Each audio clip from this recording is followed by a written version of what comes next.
चांदवड तालुक्यातील हर्नुल येथे माता रमाई जयंती मोठ्या उत्साहात साजरी झाली। चांदवड तालुक्यातील हर्नुल येथे स्फूर्तिमाता रमाबाई भीमराव आंबेडकर यांची जयंती साजरी करण्यात आली। या जयंती उत्सवानिमित्त भारतीय बौद्ध महासभा चांदवड तालुका शाखेच्या संस्कार विभागाच्या वतीनं कार्यक्रमाचं आयोजन करण्यात आलं। कार्यक्रमाच्या सुरुवातीला प्रमुख पाहुणे म्हणून ठाणे जिल्हा महिला संघटक केंद्रीय शिक्षिका रेश्मा निर्भवणे या उपस्थित होत्या। त्याचबरोबर चांदवड तालुका महिला संघटक वृषाली प्रभाकर वानखेडे यांच्या हस्ते भगवान गौतम बुद्ध परमपूज्य महामानव डॉक्टर बाबासाहेब आंबेडकर यांच्या प्रतिमांना तसेच माता रमाई यांच्या प्रतिमेला दीप प्रज्वलन करून अभिवादन करण्यात आलं।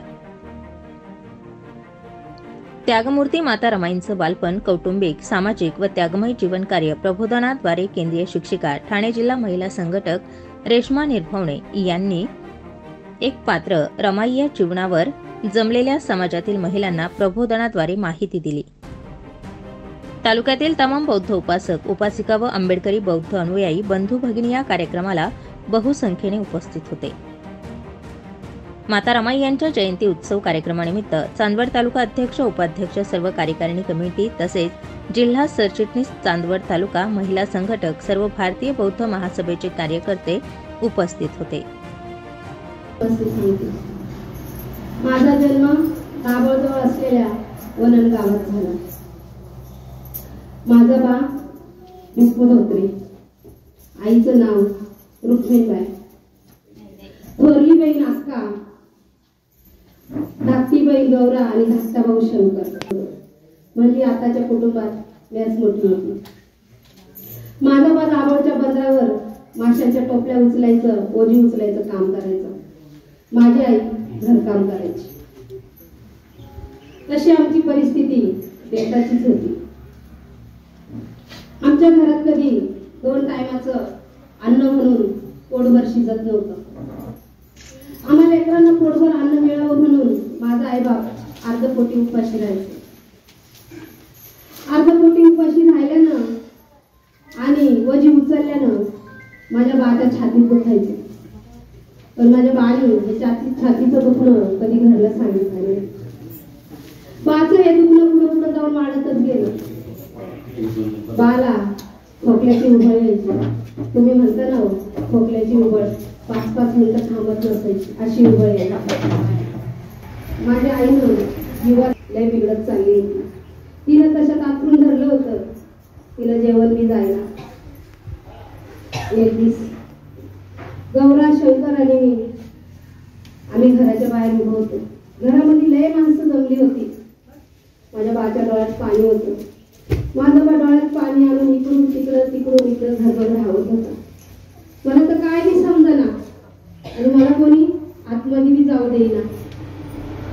एवढ्यात माझ्या आईने हंबरडा फोडला, अरे माझ्या लेकरांना माझ्याजवळ या रे। तसं आम्ही आईजवळ धावत गेलो। आईनं गौरा शंकरकडे पाहिलं। आई काहीतरी सांगत होती, काहीतरी थांबत होती, तर आईला सांगता नाही आलं। तिची वाचा गेली। माझ्या आजारी वाकडं पाहून मी आई काहीतरी सांगत होती, सांगायचा प्रयत्न करत होती, काहीतरी थांबत होती।